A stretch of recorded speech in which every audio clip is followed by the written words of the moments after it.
Pendant que Dieu cherche des brebis, il y a des cabris dans la bergerie. L'Église n'est pas la fin de nos problèmes, car tous ceux que Jésus a guéris, restaurés, délivrés et ressuscités sont encore morts.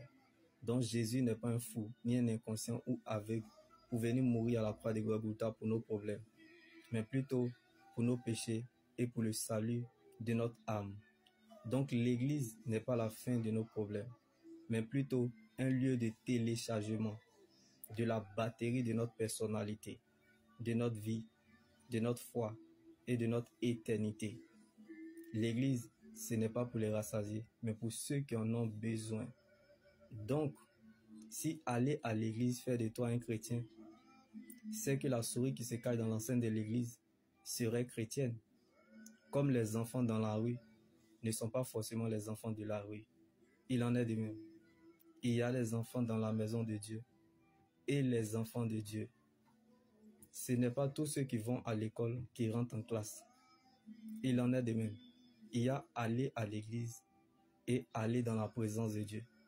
Si tu savais que ta présence à l'église n'est pas la présence de Dieu, donc ce n'est pas ta présence à l'église qui compte pour Dieu, mais plutôt la présence de Dieu dans ta vie. Ce n'est pas ton rang social qui compte pour Dieu, mais plutôt ton rang dans le royaume des cieux, car la royauté ne se vit pas à l'extérieur, mais plutôt à l'intérieur du royaume, dans sa parole. Donc il est impossible pour un réfugié de se retrouver à la royauté. La vie chrétienne est une blessure, mais sa cicatrice demeure éternellement. C'est ça qui est doux. Jésus, le début sucré, le milieu amer et la fin glorieuse. Alors tu n'emprunteras pas autre chemin que celui de la croix. Ne t'en détourne pas et ne fais pas de raccourcis. Prends le temps de bénir le Seigneur, même si ce chemin ne te plaît pas. Ce chemin de l'opprobre, car ta fin finira glorieuse. Si jeûner matin, midi et soir fait de toi un chrétien, c'est que tous les chrétiens seraient musulmans, car eux, ils prient et jeûnent matin, midi et soir plus que nous-mêmes. Gédéon n'a pas eu besoin, bien-aimé, de prier et jeûner 40 nuits et jours pour renverser l'autel Baal qui était à son père et abattre le poteau voué à la déesse Asera qui était dressé à côté.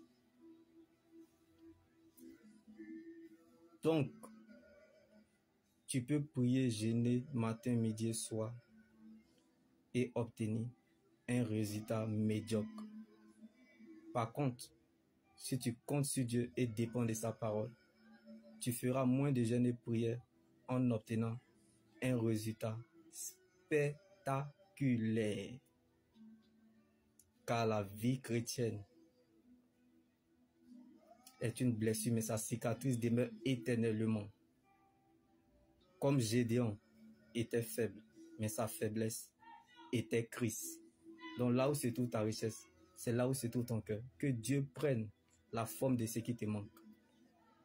Car la douleur du cœur est la première classe dans la marche avec Christ. Et la joie du cœur est la dernière classe. Alors sache que entre la première et la dernière classe, ton cœur sera éprouvé. Et si ton cœur réussit, ton cœur devient un cœur obéissant. Le ciel pourra compter sur toi et Dieu pourra te faire confiance en t'accordant son repos. Dis qu'on est chrétien, tout le monde peut le dire. Mais rester chrétien jusqu'à la fin, c'est une autre chose.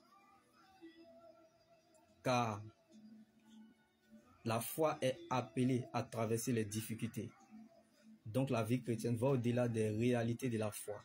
Être chrétien, c'est bon. Mais cela ne suffit pas, car c'est tout un combat. Nous voulons gouverner selon le monde de Dieu, dans le monde que le diable gouverne. Nous sommes confrontés à des combats inattendus. Ça nous arrive et nous tombons dedans. Mais par notre persévérance, nous sortons de là plus que vainqueurs. Donc quelque chose qui devrait te tuer peut parler en ta faveur. À cause de l'atmosphère de l'alliance, tu sortiras vainqueur là où personne n'a survécu. Car la manifestation de Dieu ne dépend pas de l'atmosphère, mais de sa souveraineté. Donc la souveraineté de Dieu est une réalité. Quand Dieu met son choix sur toi, sa souveraineté te rattrapera.